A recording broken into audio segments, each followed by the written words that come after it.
Welcome back to your own channel Desi Khabrein. Serial Girisha कहलाता है वह आ गया है एक नया ट्विस्ट। जी हाँ, अब मनीष जी ने अपनी चुप्पी तोड़ दी है और सबके सामने खोल दिया है अरमान और रूही का प्यार का राज। सभी घर वालों के तो पैर तो जमीन खिसक चुकी है। जब ये राज सबके सामने बाहर आया है तो सबसे बड़ा झटका अबीरा और दादिशा को लगा है। जिन दादिशा को अपने पोते पर इतना घमंड था, अपने नाम पर, अपने संस्कार पर इतना घमंड था, आज वो मिट्टी मिल चुके हैं और अबीरा का तो दिन टूट कर चूर चूर हो चुका है। जिस अरमान को अपना मानते रही, जिस अरमान को समझते रही अपना, वो अरमान तो किसी और से प्यार करता है। अबीरा को आज तक यही लगता रहा कि अरमान और रूही बेस्ट फ्रेंड हैं, पर लेकिन ये दोनों तो एक दूसरे से प्यार करते हैं।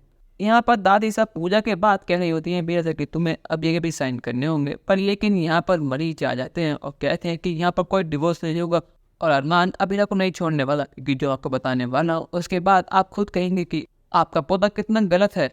हम यहाँ पर रूही को अपने साथ ले जाने आए हैं। कावेरी जी कहती क्या कि मनीष जी बात क्या है, आप एकदम यहाँ पर अचानक से और सीधे बात कर रूही को ले जाने की।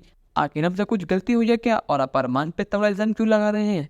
यहाँ पर मनीष जी कहते हैं कि कावेरी जी गलती दोनों तरफ से हुई है, गलती हम दोनों की है। हम दोनों संस्कार आज फीके पड़ गए। शायद हम दोनों की परवरिश में एक कहीं कमी रह गई जब यार दोनों ने ये काम करा है। हमारे दोनों बच्चों ने ही शादी का मजाक बनाकर रख दिया है। एक ने परिवार के लिए अपने प्यार कुर्बान कर दिया और अब दूसरा अपने प्यार के लिए अपनी शादी कुर्बान कर रहा है। आखिर कब तक चलेगा। कावेरी जी कहते कि मनीष जी आखिर बात कर साफ साफ बताइए, हमें कुछ समझ नहीं आ रहा। यहाँ पर मनीष जी कहते हैं कि आपका पोता अरमान मेरी बेटी रूही से प्यार करता है और रूही भी अरमान से प्यार करती है। ये सुनते के साथ ही सभी घर वालों को तो होश उड़ चुके हैं। उनको यकीन नहीं हो रहा कि मनीष जी यहाँ पर क्या कर रही हैं। यहाँ पर कावेरी जी कहते हैं कि आप ये क्या बकवास कर रही है मनीष जी, आपको बताते कि आप कितना बड़ा इल्जाम लगा रहे हैं हमारे पोते पर। अगर ऐसा कुछ होता तो अरमान हमें बिना देरी करे से बता देता।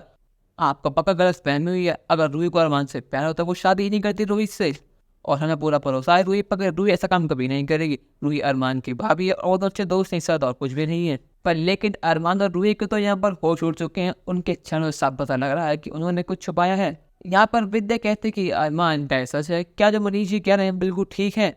यहाँ पर अरमान कहता है कि माँ मैं आपको बताने ही वाला था। ये बात सुनते ही विद्या लगा लेती है अरमान मन चाटा। वो कहते कि आखिर तेरी हिम्मत कैसे हुई कि तूने हम सबको धोखा दिया। आखिर इतने महीनों से हमें लगा कि तू और रूही बस एक बेस्ट फ्रेंड है, पर लेकिन तुम दोनों आपस में प्यार करते हो। अगर समझते क्या हो कि शादी मजाक होती है। अरे शादी करना प्यार करना कोई मजाक चीज थोड़ी ना है। यहाँ पर मनीषा कहती है कि शायद रोहित इसलिए ज्यादा घर छोड़ के, शायद उसको पता लग गया था कि रूही अरमान से प्यार करती है और उसमें इतनी हिम्मत नहीं थी कि वह बता सके, इसलिए घर छोड़ कर चला गया। यहाँ विद्या रोते हुए कहते कि अरमान तो एक हत्यारा है, तूने अपने छोटे भाई कत्ल कर दिया। आज तेरी वजह से न रोहित मेरे पास नहीं है, वो इस दुनिया में नहीं है।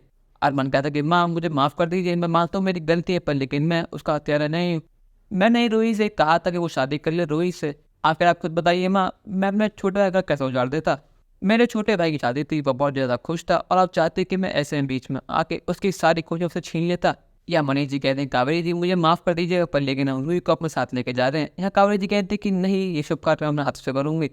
रूही तो यहाँ से जाएगी ही जाएगी, उसके साथ साथ यहाँ से अरमान भी जाएगा। हम खुद धक्के मार के इन दोनों को से बाहर निकालेंगे, फिर ये दोनों कहीं भी रहें कुछ भी करें, हमको इनसे कोई मतलब नहीं है। आज अरमान ने साबित कर दे कि मेरी परवरिश बेकार थी, मेरे संस्कार बुरे थे, जब तो आज अरमान ऐसा निकला।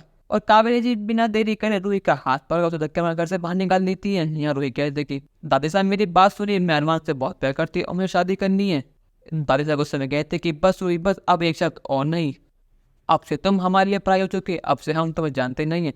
जो तुमने अरमान ने कराया वो माफी के लायक नहीं है। इसके बाद मैं खुद धक्के मार के बाहर निकाल दूंगा अरमान को। या मनीष जी ले जाते हैं रूही को साथ, पर लेकिन क्या अब दादी से धक्के मार कर बाहर निकाल पाएंगे अरमान को, या फिर अरमान को माफ कर दिया जाएगा। अपनी राय हमें कमेंट करके जरूर बताइएगा और चैनल को नहीं किया सब्सक्राइब तो कर लीजिए। धन्यवाद।